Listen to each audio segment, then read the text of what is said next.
berulang dan tidak dapat dihindari. Begitu pula untuk Indonesia. Maka dari itu, kami siap menyertai kontes kapal cepat tak berawak nasional tahun 2022. Assalamualaikum warahmatullahi wabarakatuh. Selamat pagi dan salam sejahtera bagi kita semua. Yang terhormat Dewan Juri KKC TBN 2022 dan teman-teman yang berbahagia. Sebagai negara maritim, Indonesia memiliki daerah teritorial laut yang sangat luas. Perairan Natuna merupakan salah satu jalur pelayaran internasional yang potensial. Namun, potensi dan kondisi tersebut memicu maraknya kasus pencurian ikan dan tindak kejahatan yang terjadi secara illegal fishing dan penyusupan oleh kapal asing. Keamanan lingkungan maritim merupakan salah satu bagian dari isu keamanan maritim secara global. Namun, patroli keamanan laut di Indonesia masih terkendala bahan bakar minyak, anggaran, hingga armada kapal. Oleh karena itu, kami, 5 inovator Brawijaya Muda, dengan saya, Faiz Matulhak, sebagai manajer tim, bertugas dalam memanajemen tim, membuat poster, dan mengedit video. Saya, Rafli Widi Darmawan, selaku leader tim, bertugas dalam membuat lines plan dan rancangan umum, serta bertanggung jawab dalam seluruh pekerjaan tim. Saya Nurlela Rahmawati, selaku analis, bertugas dalam menganalisis stabilitas dan juga kebutuhan power. Saya Kimas Aji Andika, bertugas dalam membuat desain 3D model dan augmented reality. Saya Sidahnya selaku content writer bertugas dalam penulisan laporan di bawah bimbingan Bapak Eko Sultani dengan bangga mempersembahkan Pabarus, patroli boat with augmented reality autonomous. Desain inovasi kapal Pabarus ini mampu mengejar illegal fishing, mencegah penyusupan senjata ringan dengan dilengkapi oleh sistem pertahanan, sistem operasional, dan sistem navigasi yang berbasis augmented reality.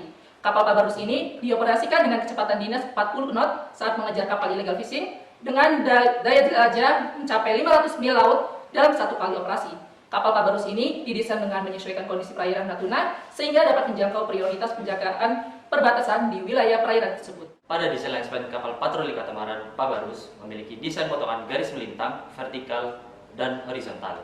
Lines plan ini kami buat menggunakan software AutoCAD dengan base data yang sudah kami gambar melalui software Maxuf, di mana kapal ini menggunakan 2 lambung dengan keunggulan yaitu memiliki tingkat stabilitas yang tinggi saat mengejar kapal illegal fishing. Pada bagian buritan kapal terdapat jet ski yang membantu dalam proses penangkapan pelaku illegal fishing dan penyusupan senjata ringan. Kapal Pabarus memiliki panjang keseluruhan 23 meter, lebar 6,4 meter, dan tinggi lambung 2,6 meter. Kapal ini memiliki 13 kru, dengan jumlah kru disesuaikan berdasarkan kebutuhan kapal patroli yang dapat dikendalikan secara semi-otomatis dan jarak jauh. Kapal Pabarus memiliki 3 dek. Pada lower deck bagian depan berisi ruang peralatan, kemudian ruang penyimpanan persenjataan, ruang awak kapal, tangki air tawar, dan tangki bahan bakar. Lalu terdapat ruang mesin serta ruang kemudi. Pada bagian depan dan belakang main deck terdapat ruang persenjataan yang terletak di samping geladak dan buritan kapal. Sedangkan di bagian tengah terdapat sistem pengendalian senjata dan ruang kerja awak kapal. Pada navigation deck terdapat ruang navigasi kapal dan kemudi utama.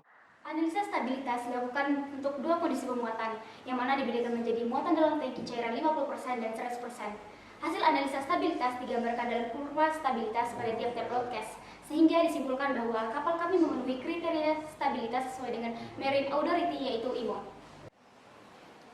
Perhitungan tahanan kapal menggunakan metode slender body dengan efisiensi 60% dan variasi kecepatan maksimal 40 knots, di mana untuk mencapai kecepatan penuh 40 knot diperlukan power sebesar 124,2 kN dan output daya sebesar 4.260 kW. Sehingga penggerak yang digunakan adalah Wadzilla Waterjet dengan daya sebesar 4.500 kW. Keunggulan dari kapal patroli Pabarus ini, pertama, sistem navigasi dengan AR dan AI. Sistem navigasi ini dapat memberikan kemudahan dalam tracking, mendeteksi, dan menampilkan informasi dari objek sekitar dalam kondisi cuaca buruk sekalipun. Yang kedua, sistem deteksi penyelundupan senjata dengan menggunakan deep learning dan algoritma YOLO. Yang ketiga, sistem monitoring permesinan secara otomatis dengan didukung iCurrent Marine Design. Yang keempat, sistem integrasi pengawasan yang didukung oleh satelit dan drone. Di tag video juga.